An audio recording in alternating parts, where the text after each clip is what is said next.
Now let's take a closer look at working with the Dockers here inside CorelDRAW. You already know that when you open up these Dockers, they're going to show up on the right-hand side of your screen, and they are accessible via clicking on the Docker tabs, right? So no big deal. Now, what I'm going to show you here is going to be applicable to all of the Dockers that we have available to us. Now, I've flipped over to the artistic media just as a quick example, and the one thing that I can do here is rather than having my Dockers all sort of locked into the interface, they're all a part of the CorelDRAW interface at this point. What if I want to have them floating over top of my artwork, and then I can move them around and this sort of thing, right? Well, give this a try. What I'm going to do is I'm going to bring my cursor up to the top of the Docker group, as we call it. So in other words, these 3 Docker tabs are all part of the same Docker group. So what I'll do is I'll bring my cursor up to the top of the Docker group where it reads artistic media, and quite literally I'll click and drag on that, and that will tear the Docker group away from the interface. So now all 3 Dockers, all 3 tabs are now floating on top of the artwork. They're all still accessible via the tabs there on the right-hand side, but it's now a floating group, if that makes sense. So you may want to work this way. Who knows? Maybe you want to move them down towards the bottom left, or, you know, really, who the heck knows, right? Now, the other thing that I'm going to do, though, is I'm going to take my Docker group here, and I want to join it back into the CorelDRAW interface. And I'll do that by, once again, grabbing the artistic media text at the top there, and I'll drag it over towards the right until I see something like this. Do you see this gray rectangle that's showing up on the right-hand side there? Let go, and that gray rectangle, by the way, indicates that if I let go with my mouse, then the Docker group is going to get locked into the interface, as you can see here, right?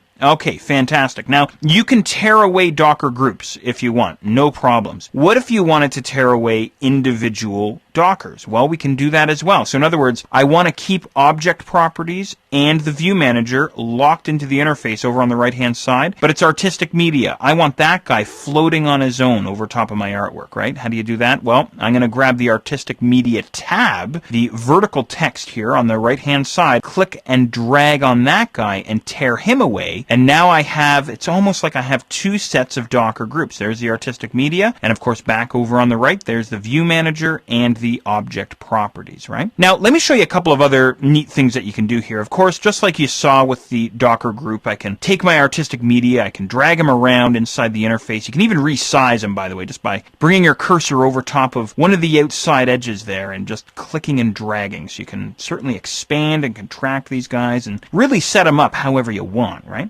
But let me show you something else. We have a series of buttons running across the top of the Docker, up in the Docker's top right corner. Try clicking on the first guy there, minimize. And what that will do is that will collapse the Docker. This is sometimes referred to as rolling up the Docker, at least in previous versions of CorelDRAW, that's what we called it. So this artistic media Docker is now rolled up. I could click on the same icon there again, and that would expand them back out. So just that first guy there. So you might have a whole bunch of Dockers sitting on your screen, but they're all rolled up. They're all collapsed like this. And then whenever you want to grab one of them, just expand it out, do what you need to do inside of it, and then collapse it back down, right? Very cool stuff. Okay, so that's the first guy there. Go ahead and give the second guy a try. This guy here, the maximize. Click on that guy, and that throws the artistic media back over onto the right-hand side. But what's interesting is he's not grouped with the other 2 Dockers anymore. He's kind of sitting on his own. So you'll notice there's my artistic media, and then there's object properties way down towards the bottom. I'd have to click on object properties to actually bring that guy back, or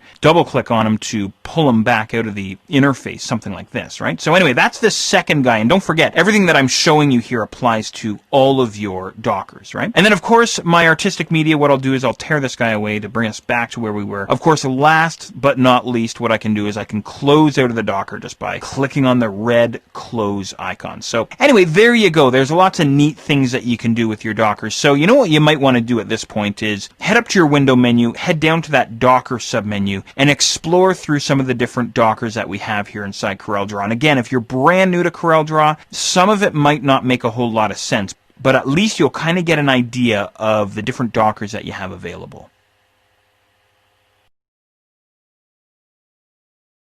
To change up.